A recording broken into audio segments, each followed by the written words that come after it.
पवित्रे ब्रह्मोपदेष्ट्रे मे गुरवे दैवताय च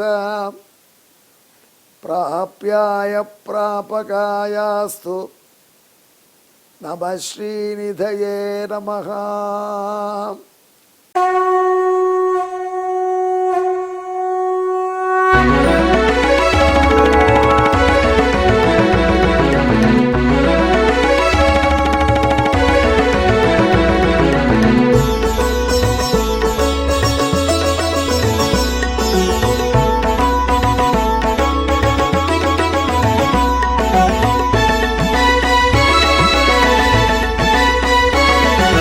सहस्रनामं सहस्रनामं श्रीवेङ्कटेश सहस्रनामं सहस्रनामं सहस्रनामं श्रीवेङ्कटेश सहस्रनामं।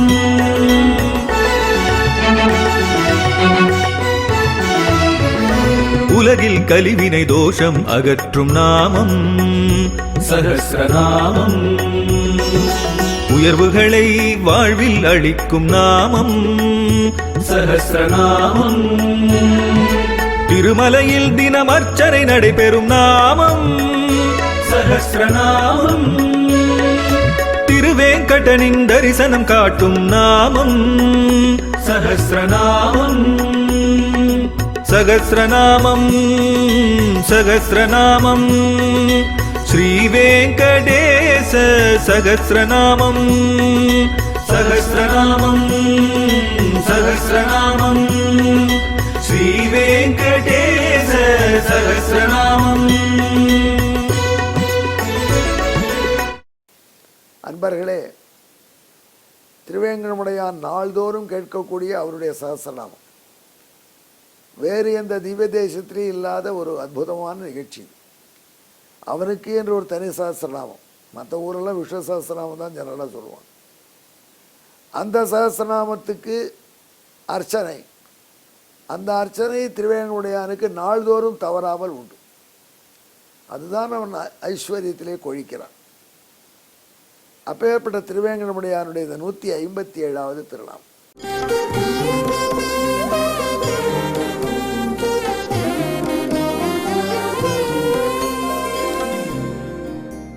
நாரதர் சொல்கிறார் வசிட்டரை பார்த்து.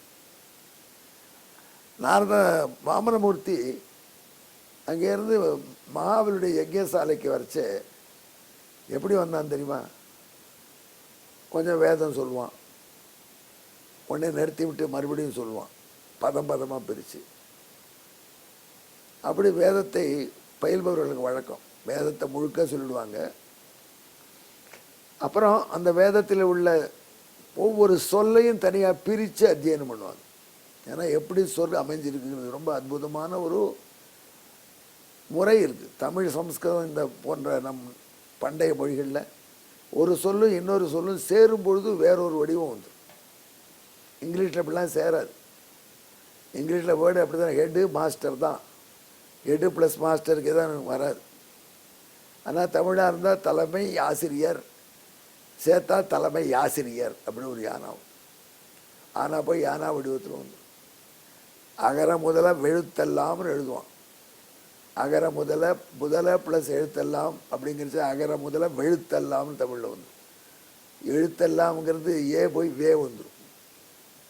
இது சமஸ்கிருதத்துக்கும் தமிழுக்கும் அதை சார்ந்த மொழிகளுக்கும் உள்ள தனித்தன்மை. எழுத்து ஒன்றோடு ஒன்றாக ஆகும் பொழுது ஒரு இண்டிவிஜுவல் மெம்பருக்கு என்ன திறமை இருந்தாலும் டீம் வேறு மாதிரி ஆகிடும். அதனால் ஆஸ் எ டீம் நமக்கு ஜெயிப்பு வருது. இதுதான் புரிஞ்சிக்க வேண்டிய விஷயம். அதனால தான் இந்த சமஸ்கிருதத்துலேயும் தமிழ்லேயும் இந்த மாதிரியான மரபை வச்சுட்டாங்க அந்த காலத்துலேயும். ஒற்றுமையாக ஒரு டீம் பணியாற்றும். Team is different from individuals. இண்டிவிஜுவலாக இருக்கிறவங்களுக்கு ஒவ்வொரு திறமை இருக்கும், டீமுக்கு தனித்திறமை உண்டு. ஏன்னா அவருடைய வீக்னஸ் இவர் மறைப்பார், இவருடைய வீக்னஸ் அவர் மறைத்து வேலை செய்யணும். அந்த டீமுக்கு வெற்றி வந்துடும். இது டீம் ஸ்பிரிட்டை வளர்ப்பதற்கு வைத்தார்கள். ஆனால் துரதிருஷ்டவசமாக நம்மளுக்கு டீம் ஸ்பிரிட்டோட ஆங்கிலேயர்களுக்கு இருக்குது, ஒன்றா வந்துக்கிறாங்க அவங்க. ஆனால் அவங்களுக்கு ஒரு எழுத்து இன்னொரு எழுத்தும் ஒன்றோட சேர்ந்து இன்னொரு எழுத்தாக மாறாது. போட்டோம். அப்படி வேதத்தை பதம் பதமாக பிரித்து சொல்வார். அதற்கப்புறம் முதல் பதம் ரெண்டாம் பதம் என்று 2 பதங்களை இணைத்து சொல்வார். அதுக்கு கிரமம் என்று பெயர். இப்படி பல வழியில் வேதத்தை சொல்லி பிறழாமல் தூக்கத்தில் எழுப்பி மேலே சொல்லுன்னு ஒரு பதத்தை சொன்னால் கரெக்டாக சொல்லுவாங்க. 7 வயசுலேருந்து தொடங்கி 15 16 வயசு வரை ஓதிய வேதத்தை 90 வயசு வரைக்கும் மறக்காமல் 4 வால்யூம் புஸ்தகத்தை வச்சுக்கிறதுங்கிறது எவ்வளோ பெரிய பயிற்சி. அதை இந்த அந்தண பிள்ளைகளுக்கு பயிற்சி அந்த காலத்தில் கொடுப்பாங்க. அதை நான் அத்தியனம் பண்ணிக்கிறேன். வேத பாடத்தில் பையன்னா அந்த வரைச்சே நடக்கிறச்சே அந்த முணுமுணுப்பு பதமாக சொல்கிறது, கிரமாக சொல்கிறது, இப்படிலாம் சொல்லி காட்டி கொண்டு நர்மதை நதிக்கரையில் உள்ள மகாபலியின் யாகசாலையிலே நுழைந்தான் வாமன். அதை நினைத்து பார்க்கிறார் நாரத பகவான். நான் நாராயணா நாராயணான்னு போகிறேன். நாராயணன் என்ன பண்ணினான்? வேதம் சொல்லிட்டு போனான். வேதமுமே அவனுடைய திருநாமம் தானே. பதமாக சொன்னான், கிரமமாக சொன்னான். மகாபலிகிட்ட 3 பதம் 3 அடி மண் கேட்டான். 3 கிரமங்கள் என்று தாவி உலகத்தை அளந்தான் அப்படின்னு ரசிக்கிறார். இது எனக்கு எப்போ தெரியும்னா, நான் பஸ்ஸில் போயிட்டு இருந்தேன். கொஞ்சம் அப்போது சந்தேகம் வந்து கொடுத்து உபன்யாசம் பண்ண போகிறோம், இந்த பஞ்சாதி சொல்லணும் அப்படின்னு அப்படி மெல்ல சொல்லிகிட்டே வந்தேன். சொல்லிட்டு பக்கத்தில் ஒருத்தர் வந்தார். என்னை வேதம் சொல்லிக்கிறீங்களா, சொல்லி செக் பண்ணிக்கிறீங்களா அப்படின்னு கேட்டார். பார்த்தா வாத்தியார், அவர் புரோகிதர். ஆமாம் சுவாமி, பாம்பின்கால் பாம்பர் எனக்கு தெரியாத, நானும் இப்படி தான் கல்யாணம் பண்ணி வைக்க போகிறேன், சரியான மந்திரம் சொல்லணும். கல்யாணம் பண்ணுறச்ச மந்திரம் சொல்றது ரொம்ப கஷ்டம். வாத்தியாரை பாருங்கள், இந்த சாஸ்திரிகளை புரோகிதரை, அவர் மந்திரம் சொல்லணும், சொல்லிட்டு இருக்கச்சே விடாமல் சொல்லணும். அந்த சமயத்தில் ஒரு மாமி வந்து எங்கே வைக்கிட்டோம் என்னன்னு கேட்பாங்க. அப்புறம் மந்திரம் மறந்து போச்சுன்னா என்ன ஆகும்? போன்னு மோளம் அடிப்பான். மந்திரம் மறந்துடுதுன்னா என்ன ஆகும்? வாத்தியாருக்கு இப்படியோ பணம் கொடுத்துட்றாங்க அப்படின்னு சொல்லி பொறுமறாங்க மக்கள். ஆனால் ஒரு விஷயம் மறந்து போய்ட்றாங்க. எவ்வளோ கஷ்டத்தையும் அவருக்கு மந்திரத்தை திருப்பி சொல்லிட்டா மணப்பிள்ளை சொல்ல மாட்டான். அவன் மணப்பெண்ணை பார்த்துட்ருப்பான், அல்லது மணப்பெண்ணு உறவுக்காரரை பார்த்துட்ருப்பான், அல்லது சில மணப்பிள்ளைகள் அவன் அவசரப்பட்டு இவ்வளோ கல்யாணம் பண்ணிட்டுமா அவ்வளோ படிக்கலாமா கூட பார்த்துட்ருப்பான். அந்த மாதிரி சந்தர்ப்பத்தில் மணப்பிள்ளை உட்காண்ட்ருப்பான். இவர் மந்திரம் சொல்லணும். உறவினர்கள் ஒரு பக்கம் வருவாங்க, அவர் குசல பிரச்சனை விசாரிப்பாங்க. குழந்தை அழும், அதை ஒருத்தர் சமாதானம் பண்ணுவார். அப்போ மோளத்தை ஒருத்தர் தட்டுவார். இதற்கிடையிலே அவர்கள் மந்திரத்தை சொல்லி சிறப்பாக பணியாற்றுவார். சில மந்திரங்கள் அப்படி மாறி விட்டுடும். அது கல்யாண மந்திரத்தில் திடீர்னு ஞாபகம் திதி மந்திரத்தை சொல்லிட்டா என்ன ஆகிடும்? எவ்வளோ எச்சரிக்கையாக அவரை செயல்படணும். அதுக்காக அபியாசம் பண்ணிட்டே இருப்பாங்க. நான் அப்படி அபியாசம் பண்ணிட்டு வந்தேன்னு வந்தாராம் மகாபலி கிட்ட. அதை மகாபலி பார்த்தான், எவ்வளோ எச்சரிக்கையாக இந்த பிள்ளை பயிற்சி அபியாசம் பண்ணிட்டு வருது பார் அப்படின்னு சந்தோஷப்பட்டான். அப்படி எழுந்தொள்ளினான். ஆயினால் பகவானுக்கு அதீத வேதன், வேதத்தை கற்றவனிலே இருந்தவன் என்று பெயர். யாருக்கு? பிரம்மாவை படைத்து அவனுக்கு வேதங்களை உபதேசித்த திருவேங்கடமுடையான்.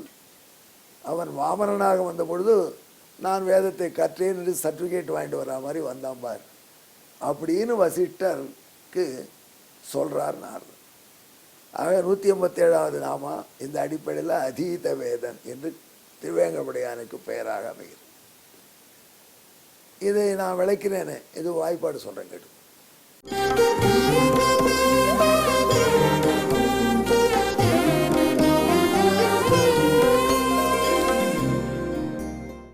அதீத வேதோகமிதி பிரதர்ஷயன் பதம் நிதாயாத ஜகத்கிரமேண மாதா பவன் வஞ்சயதி ஸ்ம லோகான் அதீத வேதோயமுதிரியதே தது.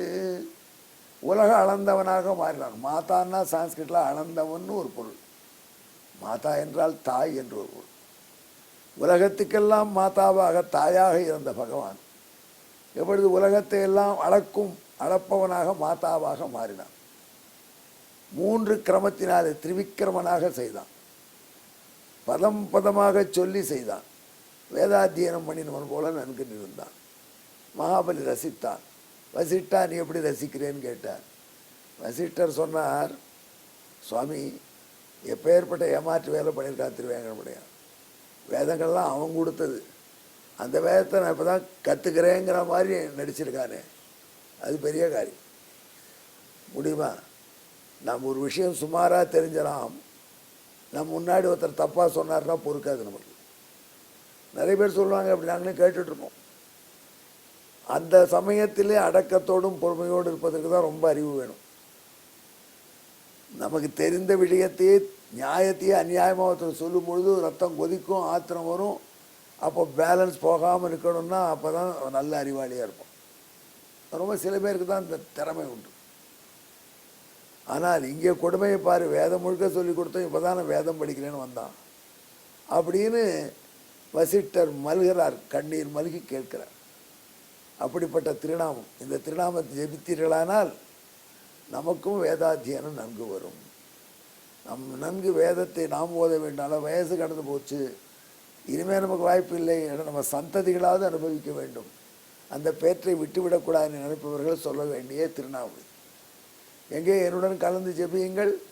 அதீத வேதாய நமஹா. இதற்கு பின்னணியாக சம்ஸ்கிருத ஸ்லோகம் சொன்னேன். இப்போ தமிழிலே பாட்டு. வேதம் கற்றவன் எனவே காட்டி பதம் வைத்து கிரமமாய் அடி வைத்து உலகை இழந்து மாவலியை வஞ்சித்தான் அதீத வேதனானான் அண்ணல் என்று இப்படி அதீத வேதனாக அண்ணலை திருவேங்கடமுடையானே தியானம் செய்வோமாக. எம்பெருமானே திருவேங்கடமுடையானே, எங்களையும் நீ அப்படியே வேதம் கற்றவர்களாக செய்துள்வாய். எங்கே ஜெபியுங்கள். அதீத வேதாய நமஹா.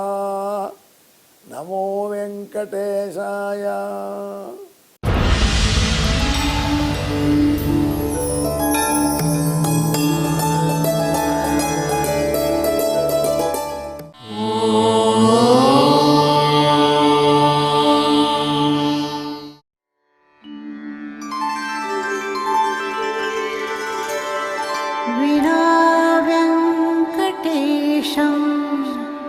ननाथो ननाथः सदा वेङ्कटेशं स्मरामि स्मरामि.